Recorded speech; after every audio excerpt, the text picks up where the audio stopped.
현재 시각 8시 25분 향해 갑니다. 지금 보시고 계신 머니쇼는 SBS 비즈액과 유튜브에서 실시간 시청이 가능합니다. 또 다양한 주식 정보 원하시는 분들은요. 카카오톡 채널에서 머니를 검색하셔서 친구 추가하시면 됩니다.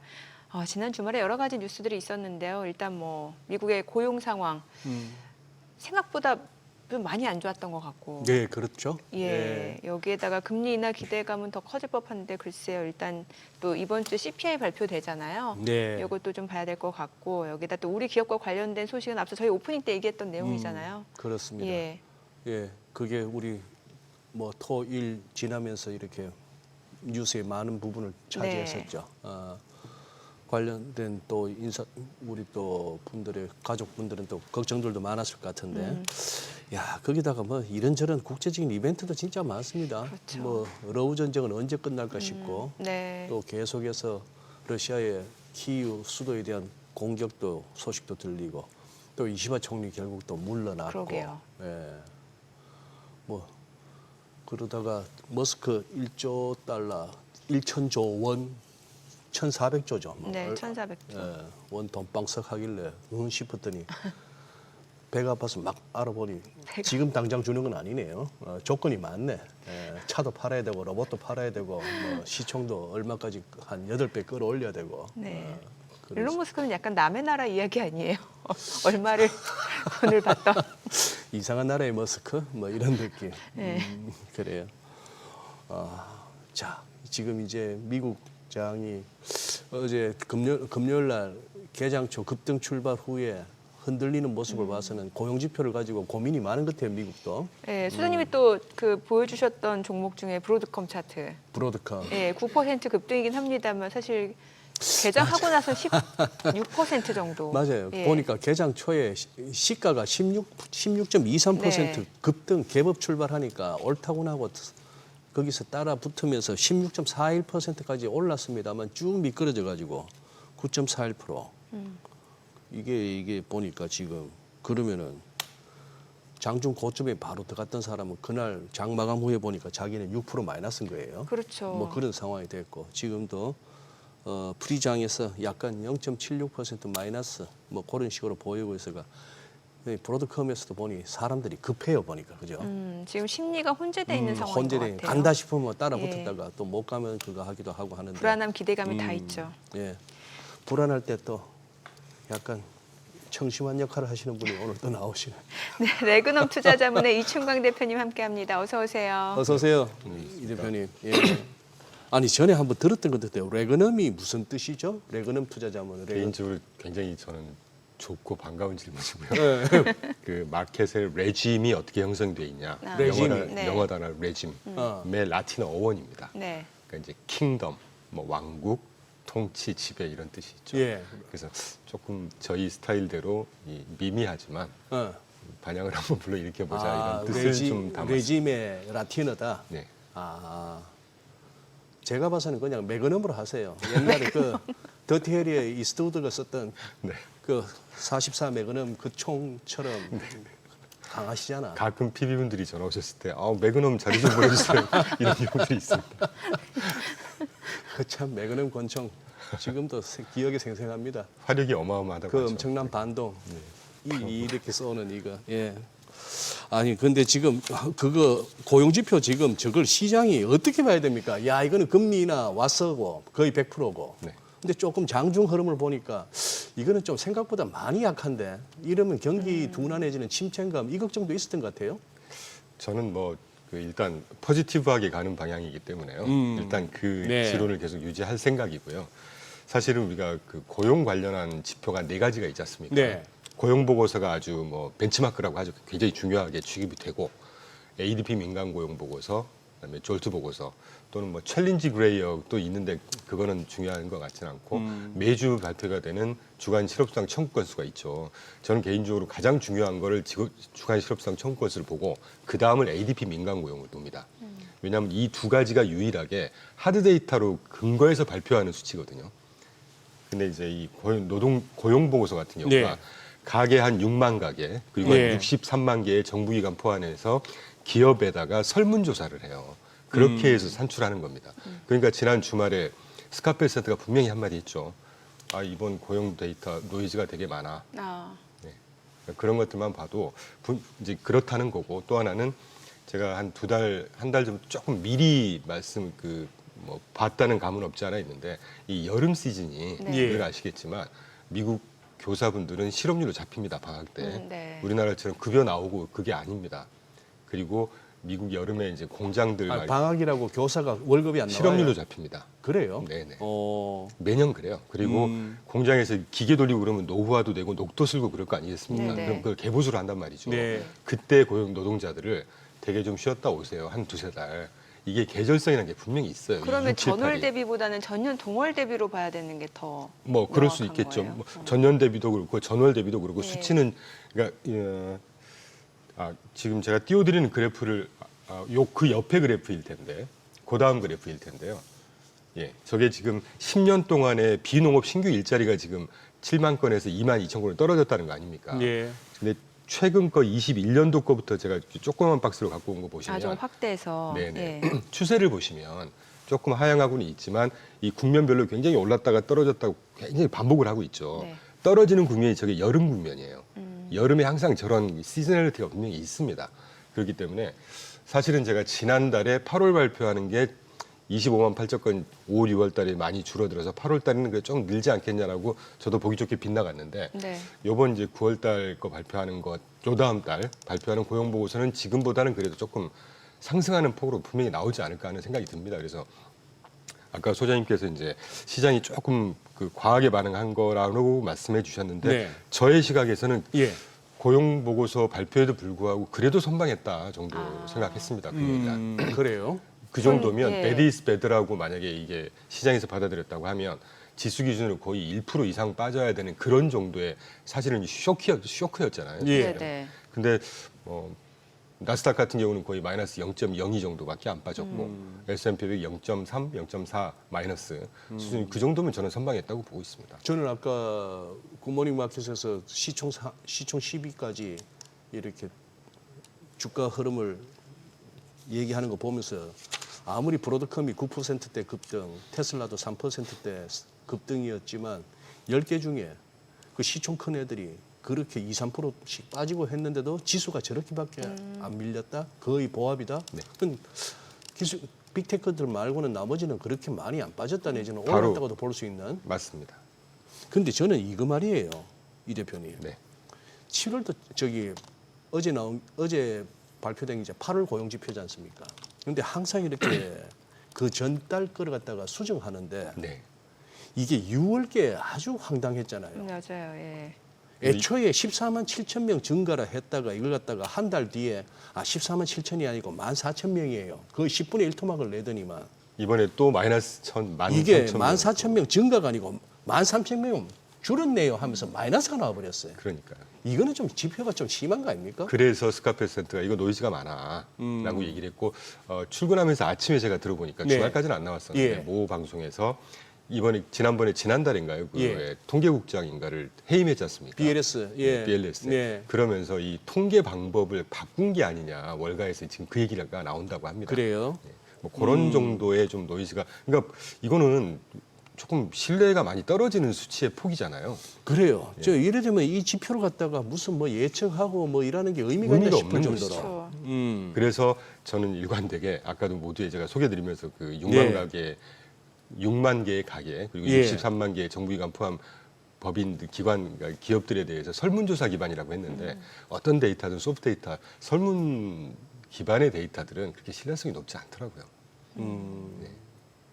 근데 이거 화요일 날 내일 밤에 또 이거 BLS 노동통계국 여기서 이제 지난 3월까지 또 12개월 동안에 이거 완전 또 한번 수정해서 발표하는 거 아닙니까? 네. 여기서는 또 어떤 식의 수정이 나올지. 근데 이제 작년에 한 80만 개 확 줄었잖아요. 네, 네. 그죠? 70몇만 개인가. 네, 그랬던 것 같아요. 예. 그래서 하여튼 근데 제가 방금 이제 좀 긍정적으로 말씀드렸음에도 불구하고 분명히 추이 자체는 노동시장은 냉각까지는 아니라고 봅니다. 저는 네. 계속 이제 슬로우 다운 하는 건 맞는 것 같습니다. 네. ADP 민간 고용도 지난달 10만 6천 건에서 지금 고용 변화 5만 4천 건으로 줄었고 옆에 실업상 청구 건수도 22만 9천 건에서 뭐 소폭이긴 하지만 23만 7천 건으로 소폭 증가했고 그러니까 노동시장이 어떤 식으로든 노동시장도 이 경기 사이클 때문이건 관세 때문이건 슬로우 다운 하는 건 맞고 자 그러면 지난번에 잭슨홀 우리 2주 전에 잘 봤지 않습니까? 네. 잭슨홀에서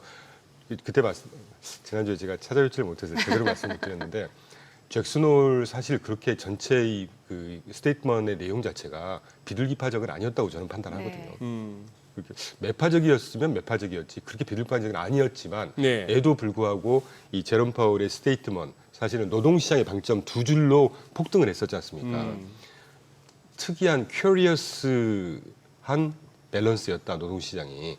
그러니까 제롬 파월이 확실히 저분들은 고위직에 있으신 분들이어서 그런지 지난주 금요일 발표된 이런 데이터를 미리 봤던 것 같아요. 네, 예. 대놓고 얘기는 안 했지만 예. 뭐 영어 표현이 큐리어스하다고 네. 했지 않습니까? 그러니까 그게 이제 이런 것들을 얘기한 것 같은데 그거 딱 한 줄 두 줄에 아 그래 금리 인하하겠네 그래서 폭등했었잖아요. 네네. 그래서 아까도 이제 사담을 잠깐 나눴지만 하반기에 이따가 소개해드리겠지만 굵직한 호재 몇 개가 남아 있습니다. 그래서 호재. 네. 정책적으로도 그렇고 기본적으로 저는 하반기에 주가 나쁠 거라고 생각하지 않습니다. 그리고 이번에 9월 달에 애초에 저는 지난주까지만 해도 노동 고용보고서 발표되기 전까지만 해도 오히려 금리 동결할 가능성이 한 20, 30%에서 30, 40%로 높아지는 게 아닌가 이 생각을 했거든요. 왜냐하면 네. 이제 물가가 본격적으로 시연을 할 테니까. 그런데 고용보고서가 이 정도로 딱 나와버리면 25bp는 분명히 100% 될 것 같아요. 네. 이제 오히려 B컷 50bp 인하 가능성도 이제 나오고 있지 않습니까? 예. 그래서 주식시장에는 어떻게든 그렇게 뭐 나쁜 상황은 아니다 하는 생각을 하고 있죠. 네. 좋았던 게 그나마 이게 증시 입장에서 나쁘지 않았던 게 고용지표 나오고 나서 미국채 수익률은 확 떨어졌어요. 많이 떨어져서 이제 국채 쪽으로 매수가 많이 몰려갔는데 그러면서 이게 달러가 강해졌으면은 약간 싸한데 달러도 약해지니까 그렇다면 증시 입장에서 그렇게 뭐 두려워할 만한 나쁜 매크로 조합은 환경은 아니었어요. 예. 근데 이제 좀 이질적인 말씀일 수 있겠지만 환율 언급해 주셔서 같은 예. 생각이 나는데 달러 인덱스 달러는 전 세계 통화에 대해서 조금 소폭 하락을 했는데 예. 원화가 오히려 떴죠. 1391원입니다 지금. 네. 이런 그러니까 것들은 좀 지금은 이제 조금 밀려서 88원대인데 네.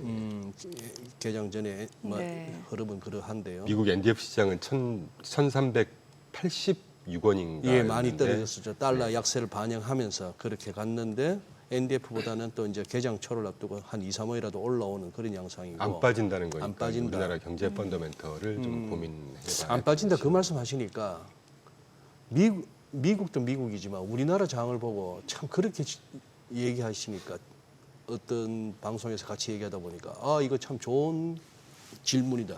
우리 시장이 우리 증시가 못 오르는 것인가 안 빠지는 것인가 질문을 그렇게 하니까 뭐지 싶은데 되게 고민을 많이 하게 하는 고민을 하게 되는데 그러게요. 심오한 질문인 것 같습니다. 예, 안 빠지는 것도 신기해요. 응? 안 빠지는 것도 신기해.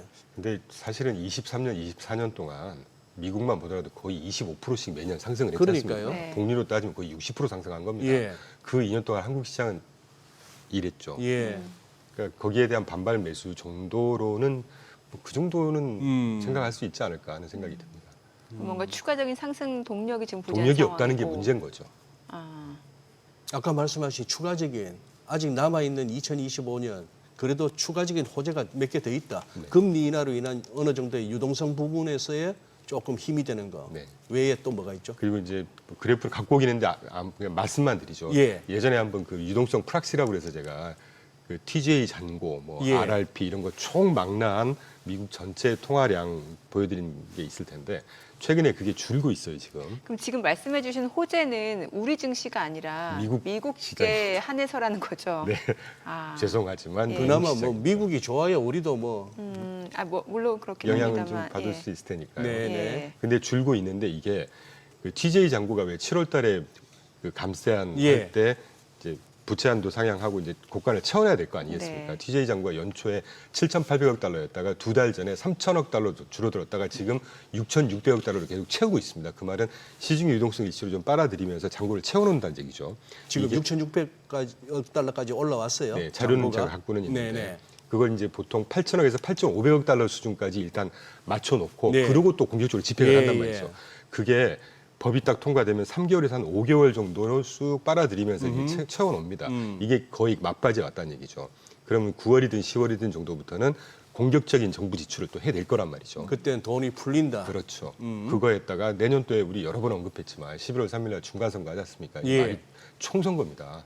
예. 그럼 분명히 군부를 지필 거란 말이죠. 예. 그리고 이따 굉장히 중요하니까 제가 꼭 그래프로 네, 다시 한번 네. 설명을 드릴 텐데 JP 모건에서 그 펴낸 보고서에 따르면 트럼프 일기 때 예. 기업들의 이익 성장을 마진만 빼놓고 보니까 한 5개 요인으로 마진이 이제 증가를 했더라는 것 중에 85%만큼 두 가지로의 기인해서 기업 마진이 성장을 했는데 두 가지가 금리 인하와 감세입니다. 그러면 OBBBA가 이제 본격적으로 시행을 9월부터는 할 거란 말이죠. 네. 그런 것들만 일단 보도록. 그리고 무엇보다 가장 중요한 게 2, 4분기 가장 저조했던 기업 실적 전망치가 2, 4분기 바닥 딱 찍고 바텀아웃해서 지금 뭐 3, 4분기, 4, 4분기 내년 1, 4분기, 2, 4분기로 두 자릿수 중반까지 지금 계속 전망치가 나오고 있거든요. 그렇게 보면 뭐 그리고 관세 문제도 늦어도 올해 안에 관세 문제 이거 어떤 식으로 마무리할 거라고 저는 예상하고 있습니다. 그렇게 되면 거시 환경 자체가 그렇게 나쁘지는 않을 거다.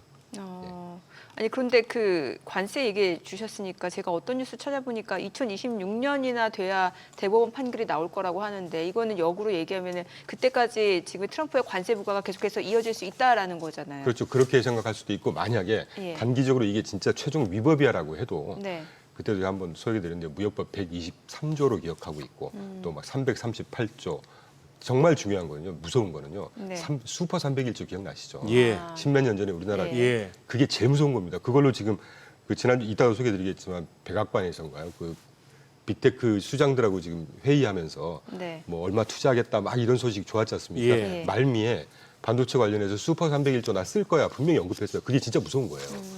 이 상호관세보다 더 무서운 게 슈퍼 301조입니다. 그러니까 근거 법안을 바꿀 수도 있다는 거죠. 아 그럼요.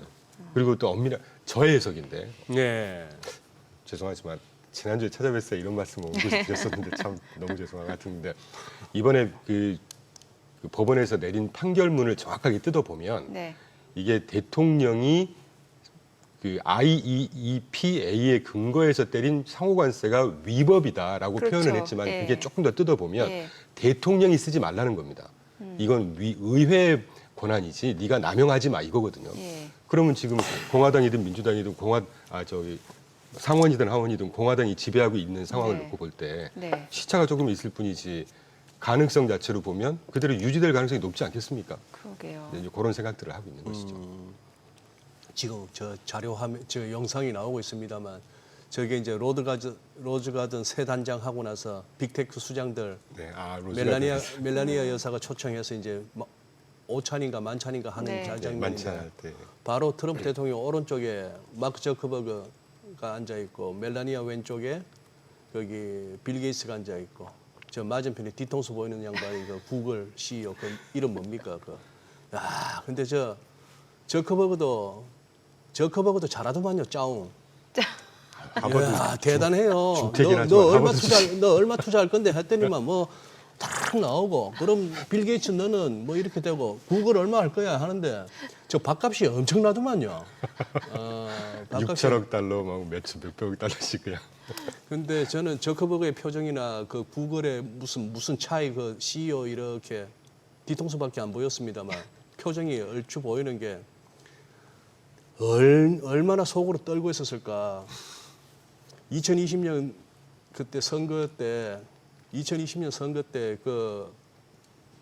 저 뭡니까 페이스북하고 유튜브 이런 쪽에서 얼마나 트럼프 대통령을 괴롭혔습니까. 참고로 계정 폭파하고 네, 그때 당시에 예. 일론 머스크 테슬라만 빼고 나머지 빅테크 기업들의 전부 안티 트럼프였죠. 예.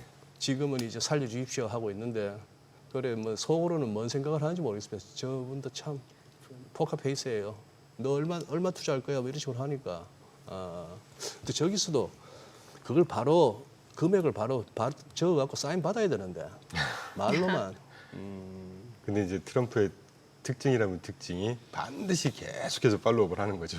예. 하는지 안 하는지 반드시 살펴서. 뒤끝 확실하게 있는 분이에요, 저. 근데 하여튼 중요한 건 저게 AI 세건 미국 경제의 파급 효과든 긍정적으로 작용할 거라는 거죠. 예, 예. 그리고 지금 자사주 매입이 여름에 조금 뜸한 아닙니다. 8월부터 지금 본격적으로 하고 있습니다. 다시 네, 계속 하고 있고. 그동안에 좀 그때 뜸했다가 예, 7월 말 현재까지 9천억 거의 8,800억 달러 정도 역대급으로 가장 많은 수치로 계속 지금 자사주 매입하고 있습니다. 사실은 약간 억지로 이유를 갖다 대는 감이 없잖아 있는데 지난 금요일도 자사주 효과도 조금 있지 않을까? 생각보다 많이 들 빠지길래 이제 개인적으로 그런 생각을 했었죠. 그래요. 추락할 때는 굉장히 급하게 빠졌는데 그게 이렇게 돌려 세워 뭐 낙폭을 거의 다 줄이다시피 했으니까. 네, 특히 나스닥 같은 그 변동성 심한 나스닥이 마이너스 0.0이었다는 거는 거의 안 빠졌다는 얘기니까요. 이야, 그러면 재벌 걱정, 연예인 걱정하지 말고 미국 주식시장 걱정도 안 해도 되네요. 제가 방송에서 이런 표현을 가끔 유튜브 채널에서 이런 표현 쓰는데요. 미국 경기, 미국 주식시장에 대해서 너무 의구심을 갖지 마시라는 표현을 가끔 씁니다. 실제로 많은 투자자분들이 그런 것 같아요. 이제 국내 증시에 대해서는 좀 난이도가 높다 보니까 좀 쉽지 않다라고 여기시는데, 근데 미국 주식에 대해서는 펀더멘탈 괜찮은 기업들 같은 경우는 좀 싸지면은 사려는 그런 심리들이 꽤 있는 것 그리고 같아요. 브로드컴만 봐도 잘 봤지 않습니까 우리가. 예. 장중에 16, 14까지 갔었지만 그런 날 하루에 네. 엔비디아고 뭐건 다 추락하고 있는데 혼자 9.3% 올랐다는 거는 뭐 실적이 워낙 받쳐줬으니까요. 네. 뜻하는 바가 좀 많은 것 같습니다. 브로드컴 실적을 보면서 제가 여러 가지 생각을 많이 했는데요. 그리고 한동안 지난주에 또 얘기 많이 나왔던 게 이제 미국뿐만이 아니라 주요 국가들의 그 장기물 국채 네. 수익률 뛰는 거 가지고 얘기 글쎄. 많았고 네. 또 네. 소장님이 또 네. 되게 쉽게 설명해 주신 거 장단기 수익률 그 차이 스티프닝 얘기도 해주셨고 수익률 곡선의 스티프닝. 예, 네. 그거 지금 상황은 어떤지도 좀 봐야 될 것 지금 같아요. 계속 그러고 있습니다. 아까 모두 언급해 주셨지만 뭐 프랑스의 바이루 총리, 예, 예. 뭐 이시바 총리 이런 분들 계속 뭐 사임하고 네. 있고, 근데 그러니까 그 근저의 문제는 재정 적자 문제라는 거죠. 재정 적자. 독일도 지금 소리 소문 없이 그래프 제가 갖고 온 걸 띄워주시면 네. 좋겠는데, 하여튼 소리 소문 없이 독일 금리도요 미국 금리보다 거의 비슷하거나 높은 수준으로 막 치솟고 있습니다. 영국 금리 마찬가지고. 저기서 파란색이 독일이네요. 예, 독일이죠. 워낙에 낮았었는데 예. 그리고 이제 프랑스도 지금 3.449 뭐 엄청 많이 뜨고 있는 상황이고 최근에 이게 지금 한 70년대부터 쭉 그래프를 제가 한번 설명을 드리기 위해서 네. 첫 출연 때도 비슷한 말씀 한번 드렸는데 예. 그러니까 여기서 제가 보는 그 인사이트는 두 가지인데요. 우리 4월 8일 전저점 전까지만 해도 관세 때문이건 뭐건 간에 미국 재정 적자 문제 얘기하면서 미국 뭐 국채가 끝났고 뭐 파산을 할지도 모르고 이런 얘기 굉장히 많았지 않습니까? 네. 그 사이에 그런데도 불구하고 5.5까지 올렸다가 지금 100bp 인하했지만 전 세계에서 가장 높은 정책 금리 수준 4.5입니다. 지금 그걸 만으로 3년째 유지하고 있어요. 에도 불구하고 경기가 탄탄하다는 거 하고 지금 갑자기 이 유럽 쪽의 금리들이 치솟는 게 원래는 22년도부터 바닥을 찍고 그때부터 계속 상승하고 있었는데 최근에 조용하다가 이제 갑자기 튀니까 지금 최근에 언급이 됐는데 문제는 여기서 이 프랑스 국가들이 미국 대비해서 훨씬 취약하다는 거죠. 예. 금융 여건이든 금융 네, 시스템이건 네, 네. 국가 재정 문제건 예. 그러니까 미국 걱정한 상황이 아니다라는 예. 표현을 제가 종종 쓰곤 합니다. 그걸 그대로 보여주는 이런 상황이고 아까 스티프닝 말씀에 최근에 이제 불 스티핑이라고 하죠. 제가 그래프 갖고 왔는데 예. 지난 1월 13일이 10년물이 가장 최고점이었거든요. 4.803까지 딱 갔다가 4월 8일인가 4월 초에 관세 그때 경기 우려 때문에 3.99까지 갔다가 지금 4.23에서 갑자기 이제 4.07로 훅 떨어져 버렸는데 네네. 단기물 2년물이 훨씬 더 많이 1월 13일 대비 9월 5일까지 예. 거의 89.6bp가 하락을 했고 예. 10년물은 72.7bp, 30년물은 22.7bp. 그러니까 단기물 위주로 훨씬 더 많이 하락했지 않습니까? 예, 예. 이걸 보고 이제 불 스티핑이라고 합니다. 단기가 더 많이 떨어졌다고 네. 해서. 근데 보통 이 불 스티프닝이라는 수익률 곡선 패턴이 경기가 좀 부진하거나 이럴 때 나타나는 현상이죠. 요걸 또 확대 해석하면 이제 비관론자분들은 미국 경기의 침체다 또 이렇게 얘기가 나올지 모르겠습니다. 이번 주부터. 네. 근데 그런 말씀 너무 귀담아 듣지 않으셔도 될 것 같아요. 오히려 그러면은 이제 금리나 기대감이 커졌다. 요 정도. 그렇죠. 단기 금리가 더 많이 빠졌다는 예. 얘기는 정책 금리를 더 많이 반영하는 거고, 다만 장기 금리 10년물부터 30년물이 덜 빠졌다는 얘기는 이제 이 관세로 인한 이제 물가 상승 부분을 좀 반영하는 거라고 단기적인 패턴이라고 보시면 될 것 같아요. 네.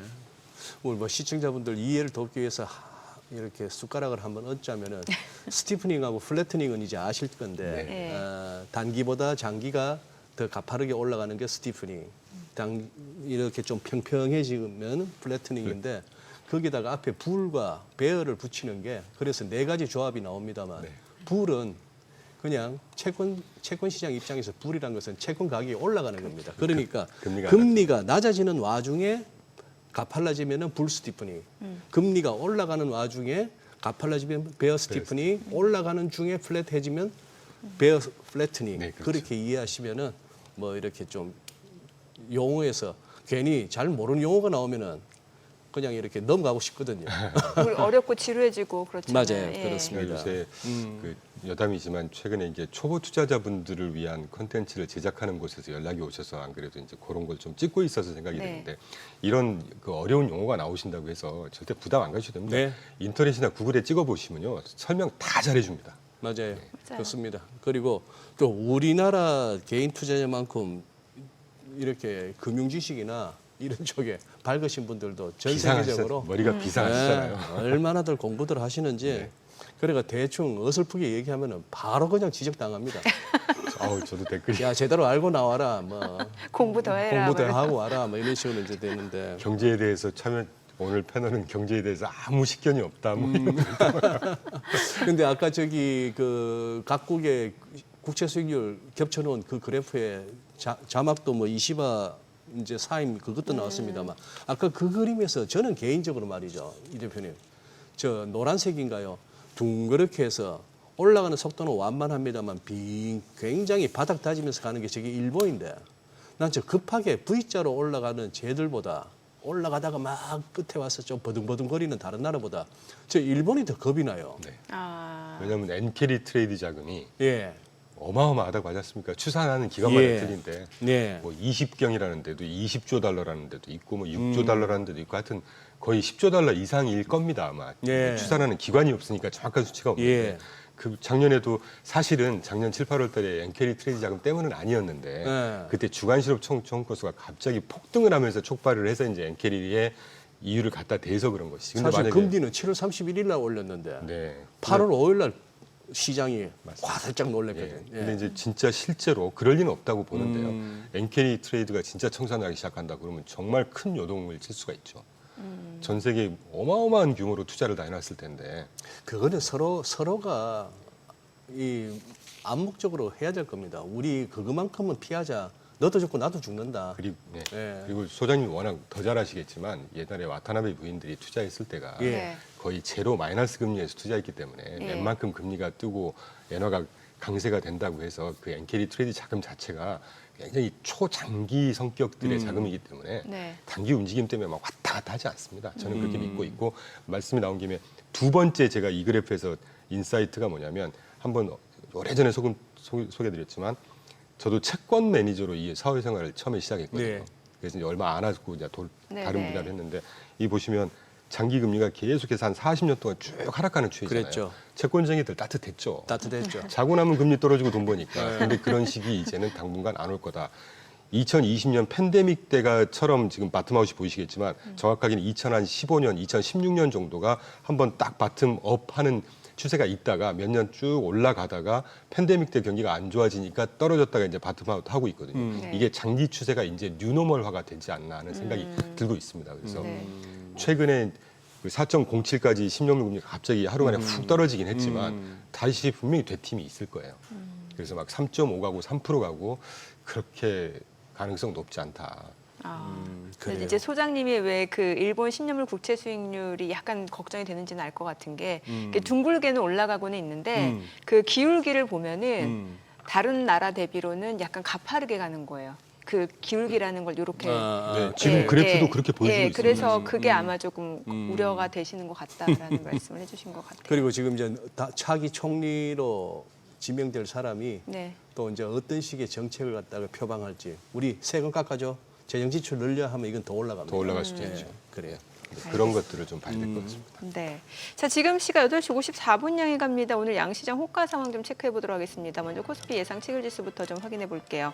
오늘 코스피 강보합권 예상됩니다. 3,209, 코스닥 0.5% 상승 예상되고요. 지금 815로 나타나고 있죠. 시가총액 상위 종목 예상가 보겠습니다. 삼성전자 오늘 0.5% 상승 예상되고요. 호가는 69,900원, SK하이닉스 2% 강세가 예상됩니다.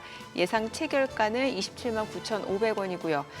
LG 에너지솔루션이 2% 하락 예상됩니다. 호가는 33만 5천 원, 삼성 바이오로직스 보합 예상되고요. 하나 에어로스페이스가 0.8% 하락 예상됩니다. 예상가 91만 2천 원이고요. 현대차입니다. 지금 0.6% 하락 예상되고요. 호가는 21만 8,500원, 기아 0.8% 내림세가 예상되고요. 삼성전자, 우선주, HD현대중공업 모두 하락 출발 예상되고 KB금융도 지금 호가는 10만 8,100원으로 집계가 되고 있습니다. 코스닥 시가총액 상위 종목 예상가도 보도록 하겠습니다. 알테오젠 오늘 2.8% 상승 예상되고 있습니다. 최근에 6거래일 연속 상승세 이어왔고요. 오늘 추가적으로도 강세가 예상됩니다. 호가 48만 9천 원, 에코프로비엠, 에코프로는 각각 1% 하락 예상되고요.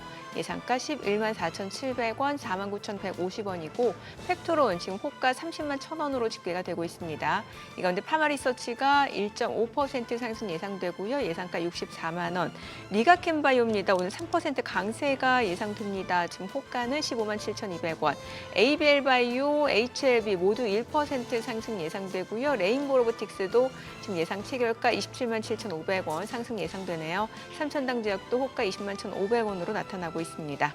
이제 개장까지 4분 남았는데요. 일단 오늘 양시장 코스닥 쪽 조금 더 상승 탄력이 좀 있을 것으로 보여지고 제약바이오 쪽이 호가 분위기는 좀 좋아 보이네요. 예. 그러네요. 그리고 현대차는 생각보다 그렇게 주가 글쎄 이제 뚜껑을 열어봐야겠습니다만 주가에 큰 영향을 주지 않을 것 같고요. 예.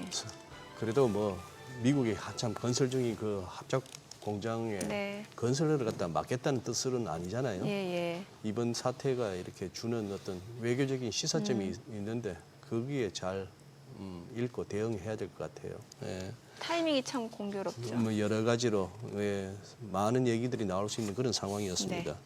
근데 요거는 한번 여쭤봐야 될 것 같은데 브로드컴의 급등이 물론 짱대 연봉이고 고점 대비 많이 밀리면서 하락은 했습니다만 전일 대비 무려 9% 넘는 급등이었어요. 그리고 마이크론도 그렇고 그 다음에 또 어디였습니까?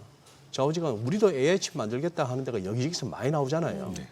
자, 엔비디아하고 이제 요 부분을 갖다 이제 조금 우리 투자하고 계신 분들이 어떻게 대응을 하셔야 될지 좀 그걸 주시면은. 그 AI 측면에서 먼저 좀 말씀드리면 네. AI의 초반에 이제 범용 반도체 GPU를 기반으로 해서 만든 게 엔비디아였죠. 예. 그 수혜를 많이 받았다고 봅니다. 지금까지는. 예.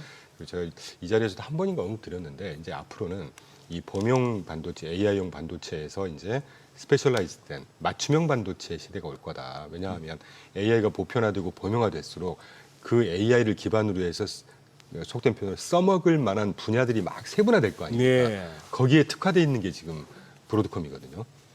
그러니까 거기에 일환으로 오픈 AI가 자체 AI 네. 칩 만들겠다고 하고 그거를 같이 그 합작을 하자라고 한 것도 이번에 상승 탄력이 큰 동인 중에 하나였습니다. 브로드컴에.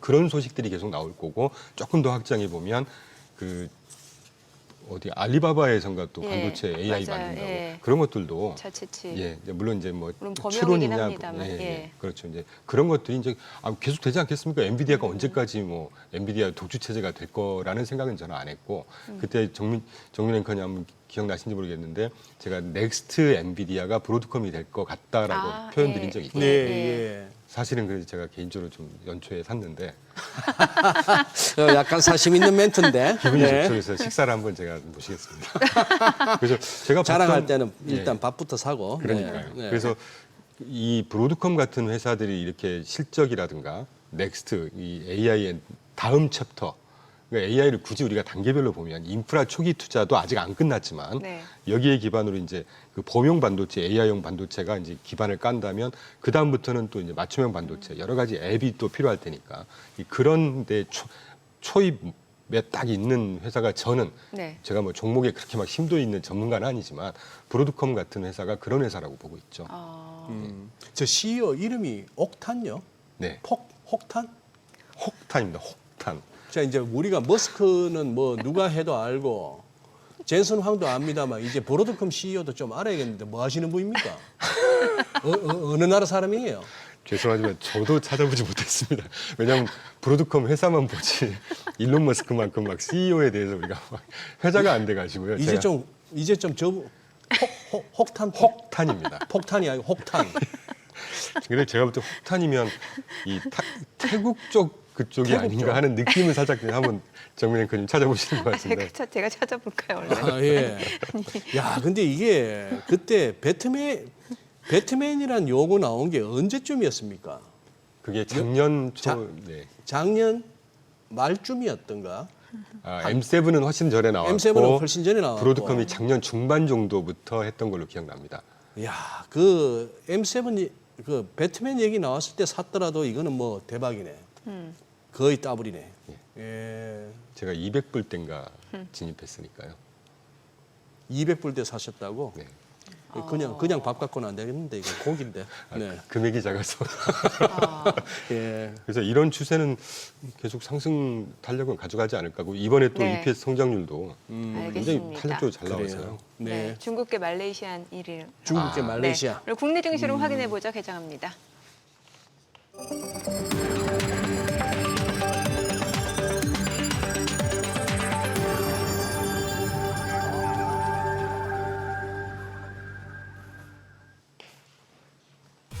네, 9월 8일 월요일 국내 증시 개장했습니다. 지금 주말 사이 여러 가지 이슈들이 있었죠. 일단 시장에서 관심을 가지고 있었던 이제 비농업 부문 고용 보고서가 나왔습니다. 시장 예상치를 밑도는 상황에서 고용 시장 둔화 신호, 오히려 경기 금리 인하가 조금 더 가팔라질 수도 있다라는 기대감으로 반영이 되는 것 같은 상황이었고, 이 가운데 우리 기업과 관련해서는 지금 뭐 불법 체류 그 구금 소식이 있었습니다만, 글쎄요, 앞서 호가 분위기만 놓고 봤을 때는 기업 자체는 주가에는 큰 영향을 주지 않을 것으로 보이는 상황이고요. 오늘 양시장 출발 지수 좀 보겠습니다. 코스피가 강보합권으로 3,210, 코스닥 0.58% 상승합니다. 816이고요. 시가총액 상위 종목 시초가 보겠습니다. 삼성전자 오늘 7만 원 회복이 됐습니다. 7만 100원 0.8% 상승이고요. SK하이닉스가 1.8% 올라갑니다. 27만 8천 원. 그리고 LG에너지솔루션은 1.3% 떨어집니다. 33만 8천 원이고요. 삼성바이오로직스가 0.4% 올라가고요. 하나 에어로스페이스도 92만 4천 원으로 상승세 이어집니다. 현대차가 1% 떨어집니다. 21만 7,500원. 기아 0.6% 하락하네요. 10만 5,900원. 이 가운데 삼성전자, 우선주 소폭 오름세고 HD현대 중공업이 50만 8천 원으로 0.58% 하락 흐름 이어지고 있고요. KB금융 10만 7,700원 0.8% 하락 중입니다. 코스닥 시가총액 상위 종목 시초가도 보겠습니다. 알테오젠이 1.58% 상승하면서 7거래일 연속 상승세 이어집니다. 48만 4천 원이고요. 에코프로비엠은 소폭 하락합니다. 11만 6,500원. 펩트론이 1.4% 떨어지면서 29만 9천 원. 다시 주가 30만 원까지 올라가네요. 낙폭 좀 줄여냅니다. 30만 500원. 파마리서치가 3% 강세를 보여주고 있습니다. 64만 9천 원이고 에코프로는 1% 떨어집니다. 리가캠바이오가 2% 상승합니다. 2거래일 연속 상승세고요. 15만 5,400원. ABL바이오는 좀 떨어집니다. 그리고 레인보로보틱스가 0.7% 상승하고요. HLB 1% 올라갑니다. 4만 1,050원. 삼천당제약 20만 1,000원으로 상승세 이어지고 있습니다. 오늘 시장에서 특징을 보여주고 있는 섹터 종목 보도록 하겠습니다. 건설 쪽에서 이제 중소형주 쪽 움직임이 눈에 띕니다. 지금 동신건설이 20% 급등을 하고 있습니다. 2만 250원 선. 그리고 HDC 현대산업개발도 1.4% 상승세. 그리고 DLENC, 삼성물산, 대우건설 다 올라갑니다. 현대건설 1.68% 올라가면서 6만 600원 선 움직임 이어지고 있습니다. 정부의 그 공급 확대 정책에 대한 기대감이 이제 중소형 건설주로도 반영이 되는 것 같아요. 지금 보시다시피 태영건설, 동부건설, KCC건설, GS건설 다 올라갑니다. 신원종합개발도 3% 강세고요. 코오롱글로벌도 3% 올라갑니다. 중소형주 쪽이 조금 더 탄력이 훨씬 좋네요. 로봇 쪽도 좋아요. 지금 앞서 보셨다시피 레인보우 로보틱스 같은 경우는 좀 상승폭을 많이 반납한 상태인데 TXR 로보틱스가 10% 급등합니다. 지금 19,070원 선이고요. 나우 로보틱스도 1.68% 올라가고요.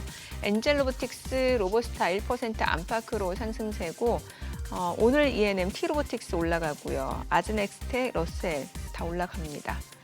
로봇주 보시다시피 종목별로는 좀 혼조세고 탄력 자체는 그렇게 크지는 않은 상황이고요.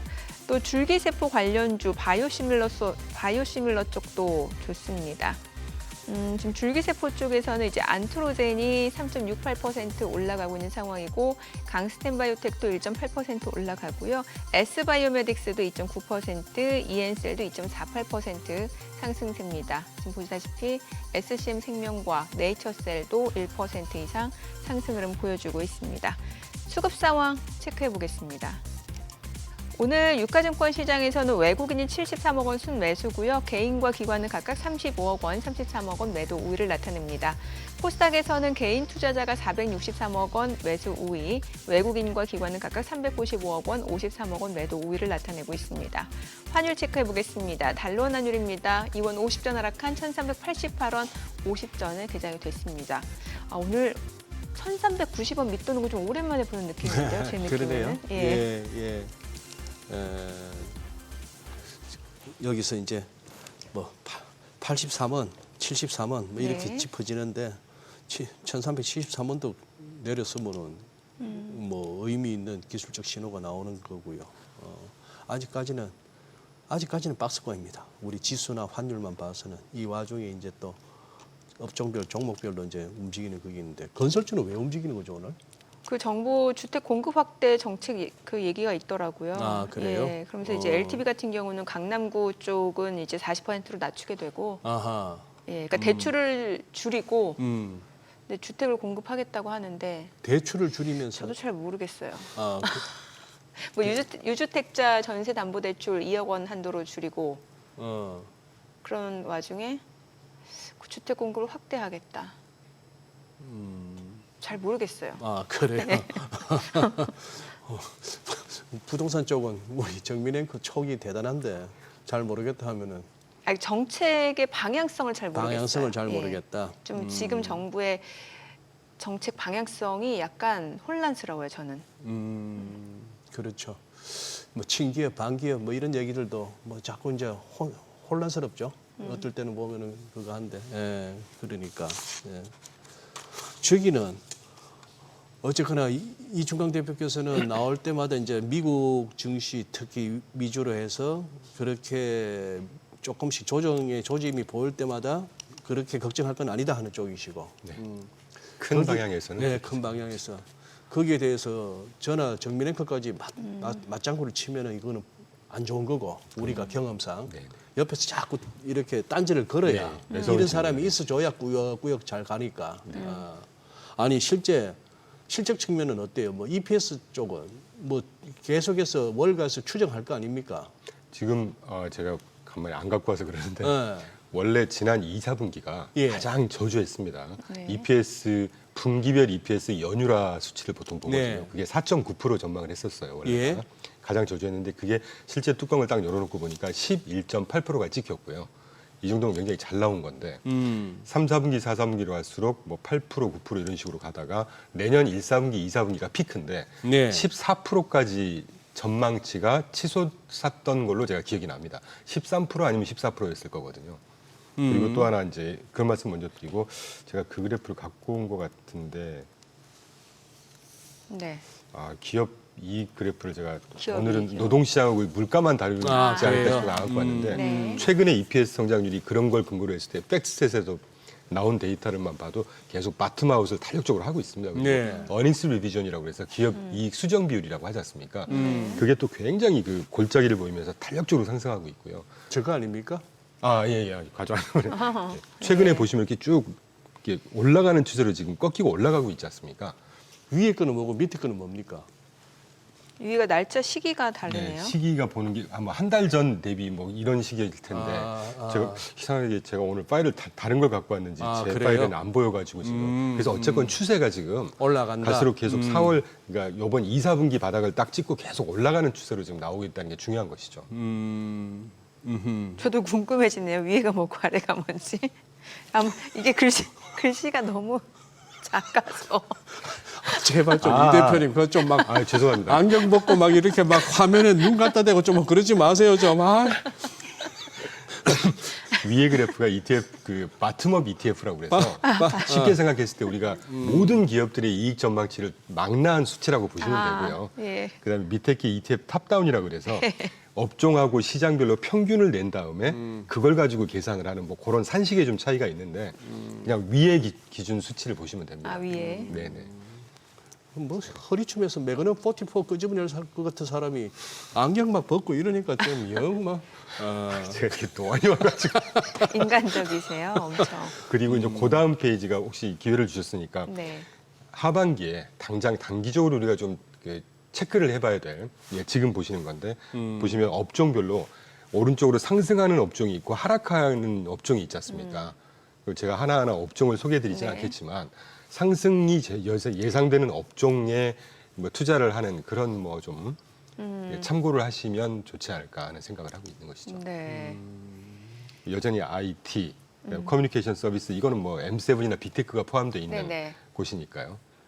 아, 요즘 또 금값은 왜 이렇게 올라간다고 보시는 거예요? 포트폴리오 금도 저희는 다르세요? 재작년까지 좀 했다가 네. 너무 빨리 떨어서 아쉬운데 아, 네. 이번에 이제 금리 인하 반영하는 거겠죠. 그래서 예. 그리고 이제 그 미국은 조금 덜한 것 같은데 이제 네. 글로벌 뭐 재정 적자 문제, 뭐 장기 그런 금리, 우려감 때문에. 예, 재정 문제, 이제 재정이 금리로 보면 금리는 튀지만 예. 재정이 흔들린다고 하면 나라의 어떤 뭐 스테빌리티가 불안해지는 거잖아요. 네. 그리고 이제 우크라이나 아까 모두 언급해 주신 전쟁 문제 뭐 이런 것들을 종합적으로 반영하는 것이겠죠. 아무래도 현대차가 주가가 좀 떨어지죠. 2% 가까이 현대 모비스나 글로비스도 뭐 큰 폭은 아닙니다만 조금 예. 그렇게 되고. 예, 아니 뭐 트럼프가 지금 그 네. 남자 US 오픈 테니스 대회 가서 또 이제 인터뷰를 한 내용들이 나오잖아요. 저희 하단에도 속보성으로 나왔는데 네. 뭐 이번 일로 인해서 한미 관계 해치지 않는다라고 했는데 다만 예. 이제 기업들 그 직원 파견할 때 이민법을 좀 존중해야 된다 이렇게 아. 얘기를 했다고 하는데 예. 글쎄 주가에는 일단 좀 영향은 좀 있네요. 예. 그래도 이 정도면 뭐 양호하죠. 이 정도면 거의 뭐 예. 그런 이벤트에 비해서는 그래도 저 정도는 또 저는 해줘야죠. 양호하시죠. 오늘 같은 날 또 오르는 것도 이상합니다. 네. 차라리.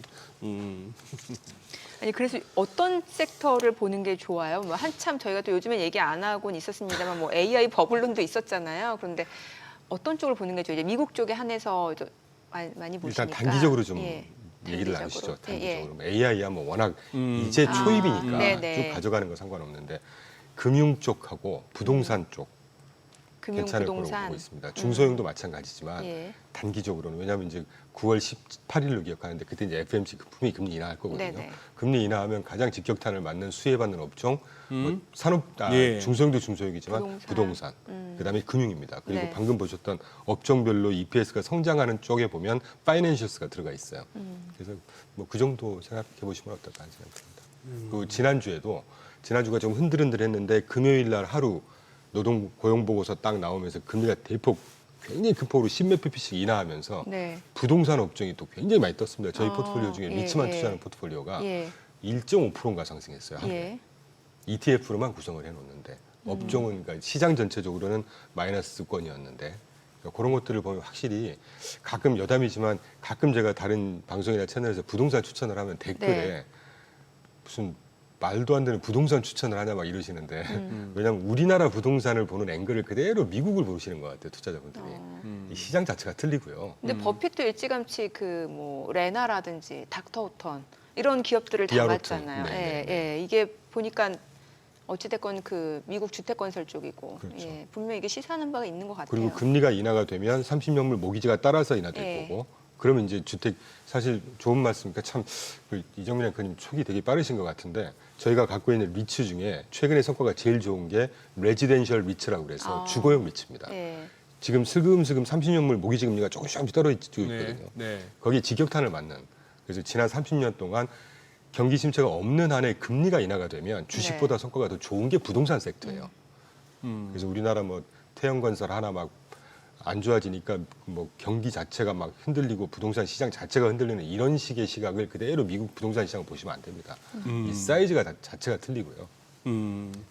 그래서 이번에 금리 인하 기대로 부동산이나 금융 쪽 한번 보시면 어떨까 하는 생각이 들어요. 트럼프 대통령 치하에 미국 부동산 경기가 안 좋다. 이것도 말이 안 되는 것 같아요. 그렇습니다. 트럼프가 누군데? 그러니까 지금 계속 금리 인하 계속 얘기하고 있지 않습니까? 예. 금리 인하되고 실제로 양도세까지 면제해주겠다고 하면은 어쨌건 거래 자체가 늘어날 수밖에 없는 환경이고 세금 인하해주고 예. 금리 인하해주고 예. 기업들 공제 한도도 높여주고 설비 투자했던 거 찔끔찔끔 그 저기 애모타이제이션이라고 하나요? 그 뭐 하여튼 그거 한 방에 100% 비용 처리 다 해주고 이보다 더 친기업 친시장적인 대통령이 있겠습니까?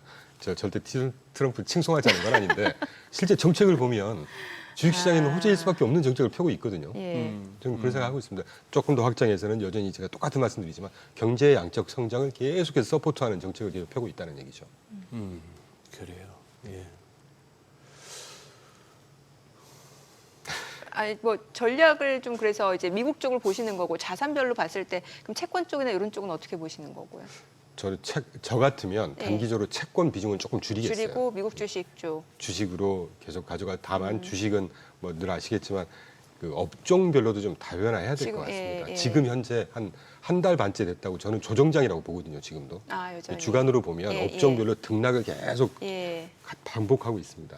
한 달 반 전까지만 해도 오를 때는 모든 업종이 다 올랐는데 한 달 전부터는 지금 다르고 있어요. 지금 계속 네네. 왔다 갔다. 그러니까 그거 좀 잘 봐야죠. 그래서 제가 말씀드린 가장 뭐 저희가 보는 추천드릴 만한 게 부동산, 중소형, 금융 이 정도. 이 대표님이야 뭐 돈이 많으니까 이렇게 업종별로 나눠서 하겠지만 우리 같이 몇 푼 안 되는 걸로 하는 사람들한테는 나눠서 투자해봐야 그냥 하나만 찍어주세요 그냥. 저 브로드컴 아까 저 지금 미국 종목 개인적으로는 종목 딱 2개 갖고 지금 있거든요. 넥스트 엔비디아라고 아까 힌트를 주셨잖아요. 종목 딱 2개 갖고 있고 방금 말씀드린 건 이제 회사 자금, 고객들의 자금을 말씀드린 거고요. 종목 2개 갖고 있는 게 브로드컴하고 하나는 이제 이익 실현했고 네. 그리고 이제 뭘 들까 지금 생각 중입니다. 그래요. 알겠습니다. 오늘 내용 여기까지 듣겠습니다. 잘 네. 들었습니다. 고맙습니다. 감사합니다. 네, 오늘 들으신 내용과 관련해서 더 다양한 정보 원하시는 분들은 카카오톡 채널에서 원일에 검색하셔서 친구 추가하시기 바랍니다.